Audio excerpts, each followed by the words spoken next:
Yeah, so my name is Stepan. I've been at Uber for 4 years and almost 4 years. And last 2 years, I've been working on Michelangelo platform team. It's our machine learning platform team. So yeah, just before we start, like just to get sense of audience. So how many of you are like machine learning experts or trying that on day-to-day work? Okay, wow, quite a lot. And how many just have some engineering background? Oh, great. Awesome, yeah. So agenda for today's talk is we will go over all use cases, not all, like some use cases that Uber, ML use cases that Uber is using, and we'll talk about a machine learning platform team, and we will talk about how some recent works that we invest into facilitate speeding up experimentations experience for data scientists.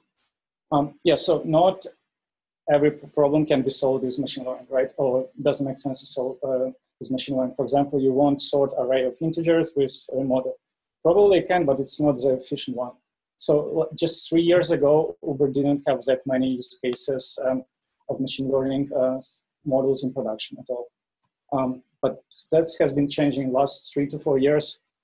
Rapid development of all these frameworks in open source and research like really boosted production usage of models.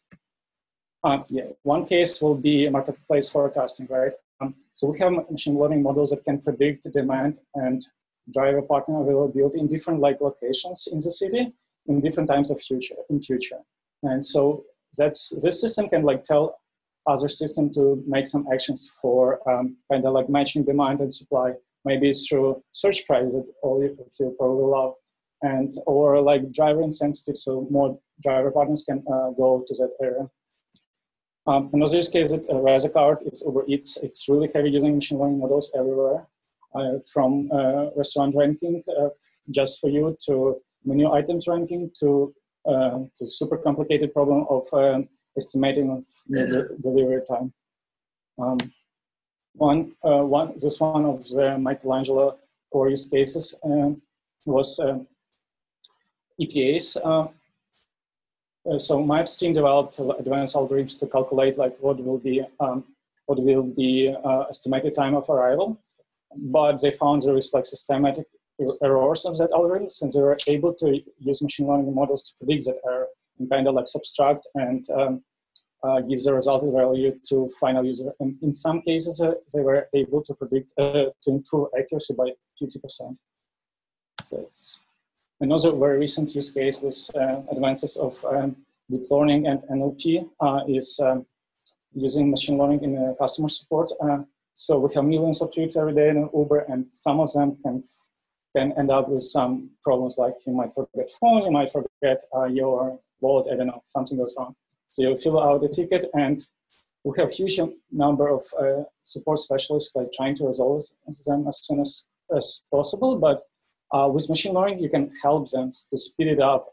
You can classify your issues by types. You can let them provide templates of resolution to your customer support specialists so they can improve their own efficiency.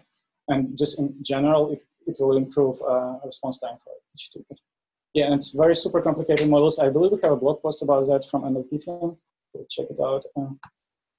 Yeah, another use case is probably not many of you saw this, but that's driver app. And if you text a driver about some issue, Uber can provide you. Uber will provide you some after replies that make sense in that context of your message, just to save time for driver side because it's kind of painful to type and drive at the same time. Probably illegal. Yeah, and of course self-driving. So ATG has a lot of own infrastructure for machine learning, but they really love probably the most famous component of Michelangelo, which is called Horovod. It's a framework for distributed deep learning training, and it allows you to scale your training, speed up your training using a lot of GPUs machine in parallel. This project's open source. It's part of, I believe, Linux Deep Learning Foundation now, and hundreds of organizations are using it. It has integration with Keras, PyTorch, TensorFlow, and I believe it's AWS. So you can use it in cloud as well. Yeah, so 3 years ago, not that many use cases, but perspective was there as a potential of machine learning was totally clear. So the team was formed to kind of like explore what building blocks can we provide to everyone at Uber so they can like speed up their machine learning usage. And so yeah, so the goal was for the team to help engineers and data scientists to just be more efficient and deliver faster and more reliable. Yeah, so teams spend like a lot of time building initial versions, and initial drive was to kind of like be very UI heavy, like don't give that many options to users, kind of solve all problems for them and give this click by click UI where they can like set up their pipeline, data pipelines, they can set up pre-processing, they can choose algorithms, they can choose some metrics, and they can just click train. And after that, they will see this performance report, and based on the result, they can deploy it to production or retrain or wherever. Yeah, so I will go over right now like some building components that Michelangelo has internally. Some of them are open source, some of them not. Yeah, so first one, probably the largest. Any production level machine learning system will need to have some workflows of some set of steps. Obviously, data preparation, data fetching, data pre-processing.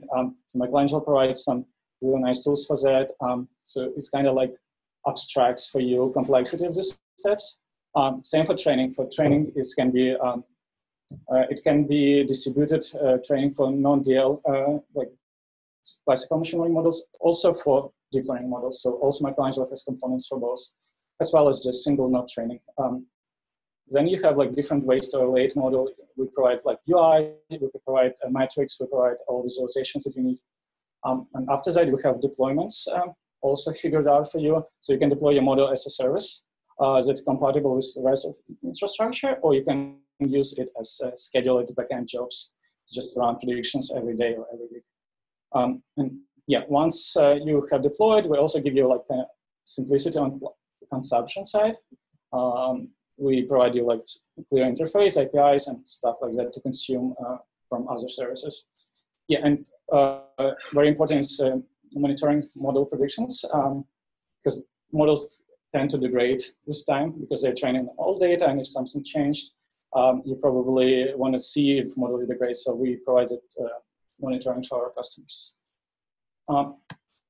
Yeah, so another big piece is a feature store. That's a very common problem for machine learning pipelines.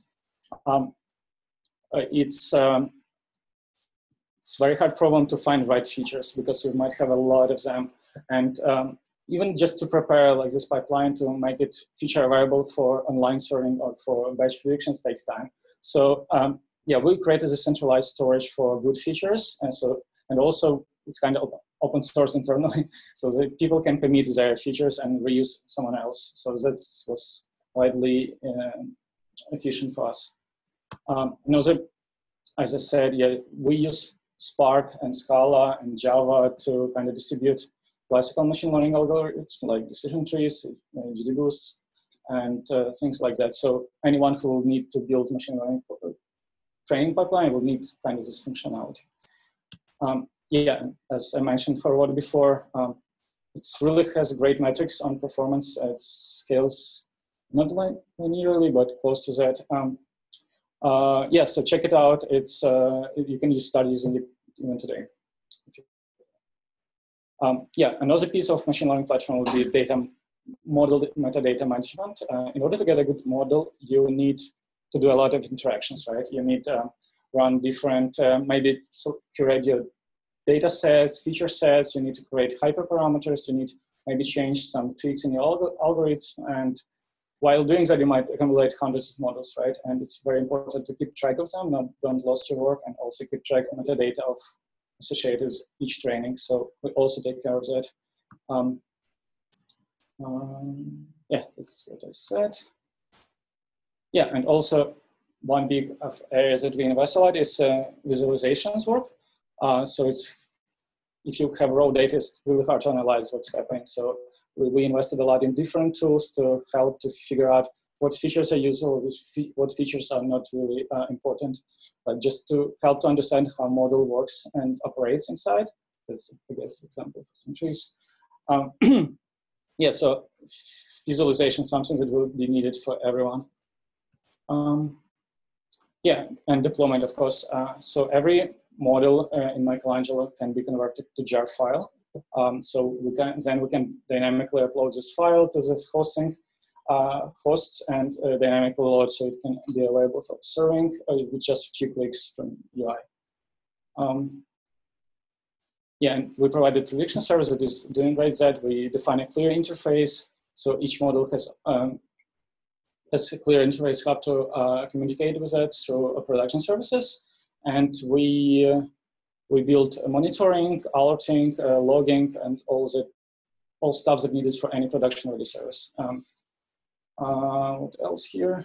Yeah, should be enough. Yeah, I covered this before.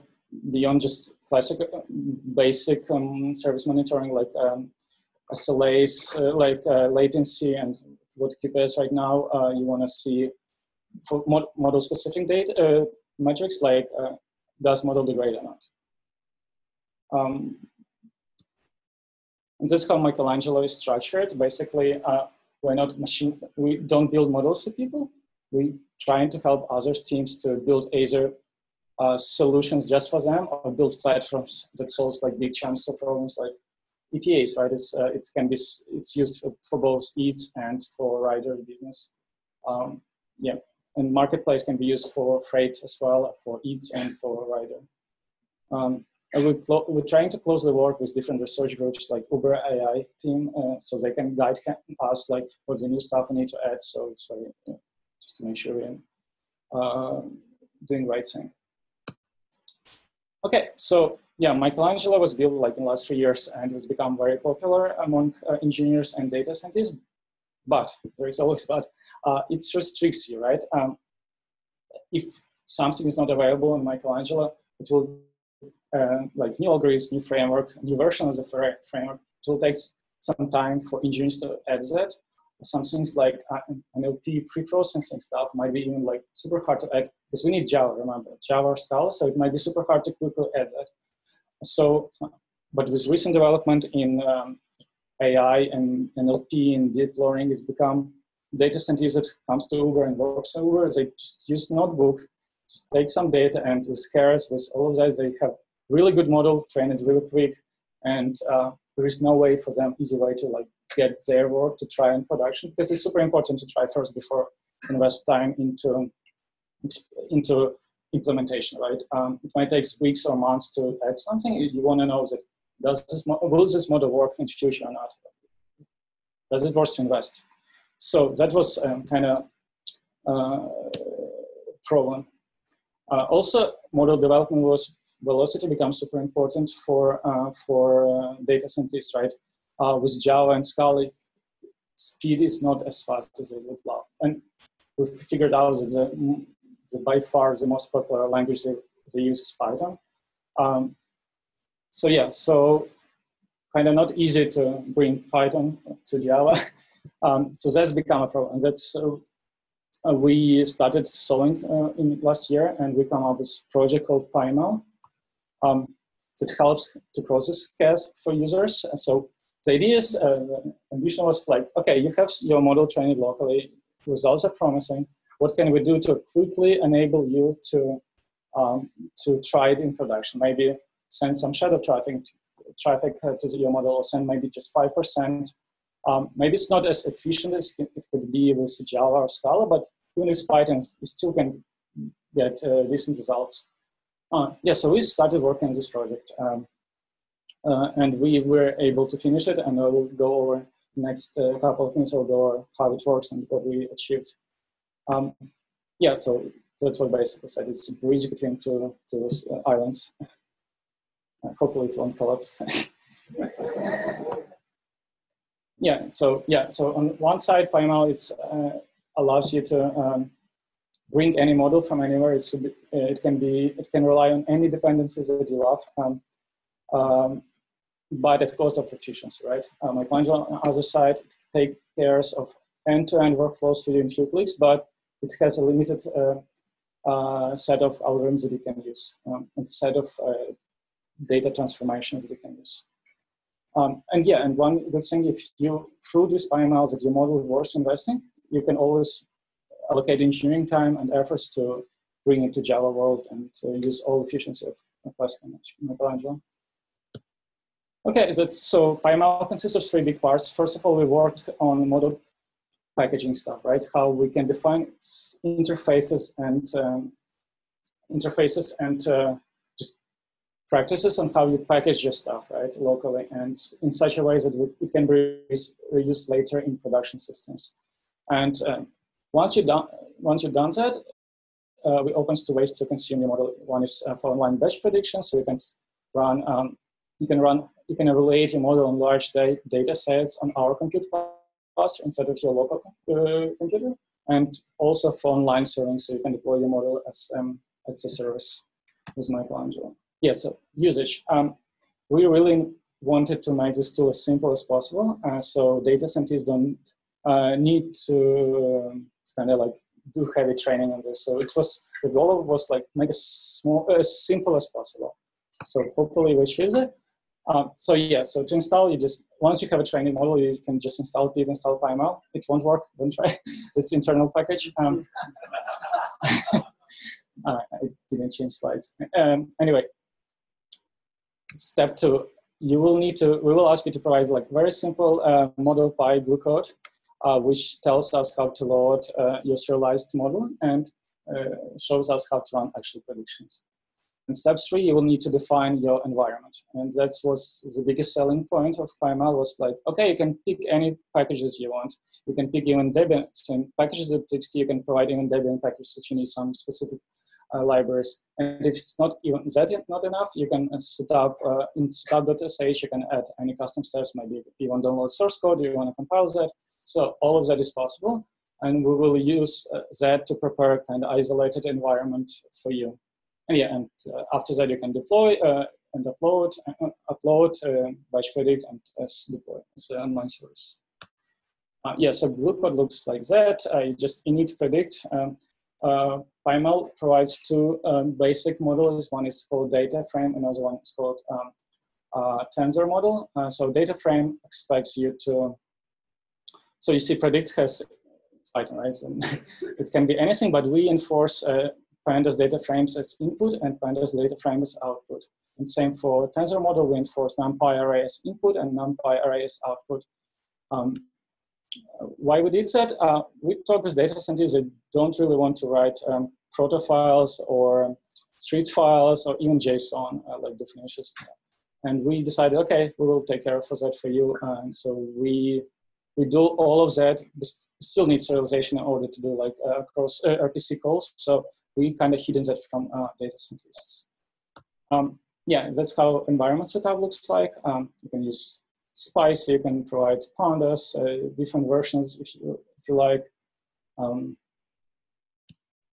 And yes, that's how you init and upload your model. So basically, you import PyML model, you point it to the folder with environmental setup and your glue code and your model, serialized model, and we will package all of that and upload to our backend and prepare Docker image. So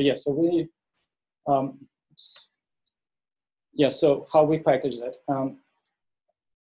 We're using Docker. So basically, from all your environment setup, we prepare a Docker file, and then we execute the Docker file, and we build a Docker image that can be used across the. That's how. It's basically probably the best way for us to completely isolate environments, because we might run one of our prediction hosts might run many models with totally different environments.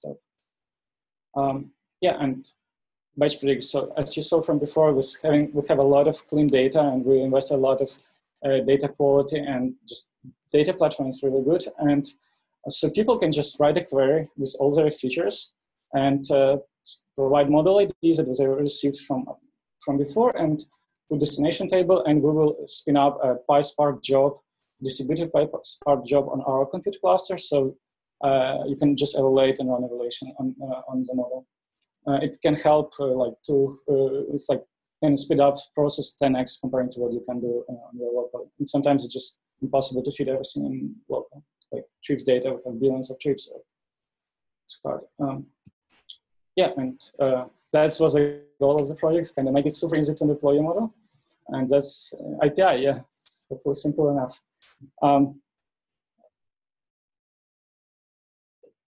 Yes, so with deployment, it's all out-of-the-box features of Michelangelo comes into as well with PyML.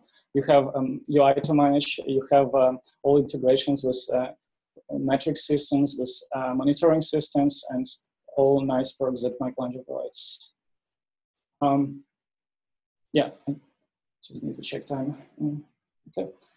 Yeah, architecture. So it's a bit more engineering heavy, if you're curious.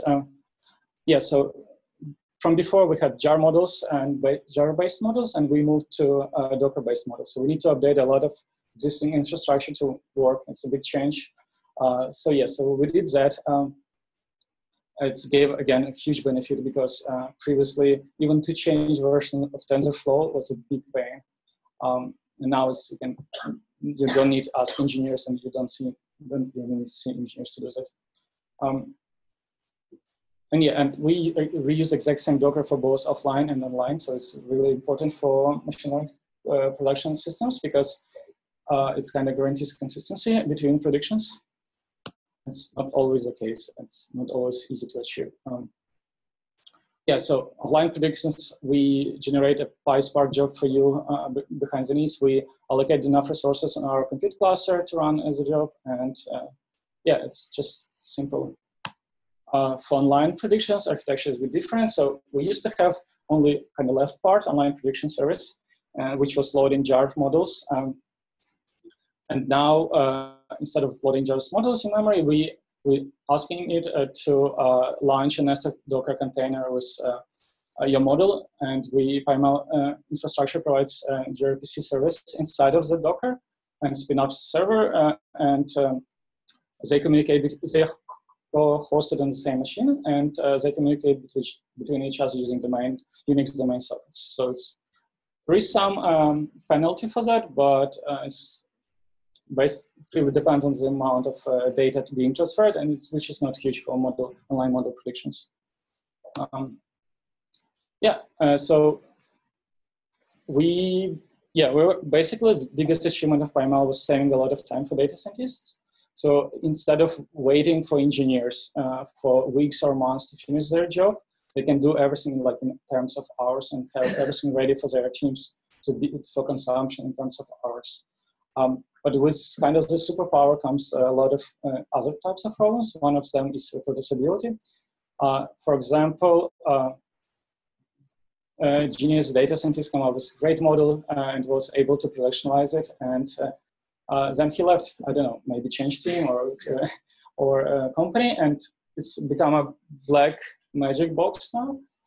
So we want to kind of invest more time into solving this problem, make sure we know exactly what's happening, how the model is prepared, so we can retrain it in future. It's in general a big problem in the machine learning community, and yeah, there's some techniques to do that, but especially for transfer learning, right? You keep transferring models, and you might just lose this lineage. And yeah. And another part is, okay, actually I have this model, it works really nice, but it's Python, right? At the end of the day, it's still Python, and it's more expensive than Java. And in large cases, it might be an issue, right? You have like trip-level QPS, it might be an issue. So there's not always easy way to transfer that to Java world, right? If you use Spicy, how to get that in Java. So that's the question that we're also going to know as next. So that's just pieces moving for PyML. Michelangelo as a whole has also big stories. Probably you can, yeah, we cover them in our blog post about scaling Michelangelo. So yeah, I want to focus here. Yeah, that's a team. Luke is also sitting here, so feel free to catch us and talk. Yeah, blog posts kind of covering all these topics today. Yeah, that's it for me. Thank you.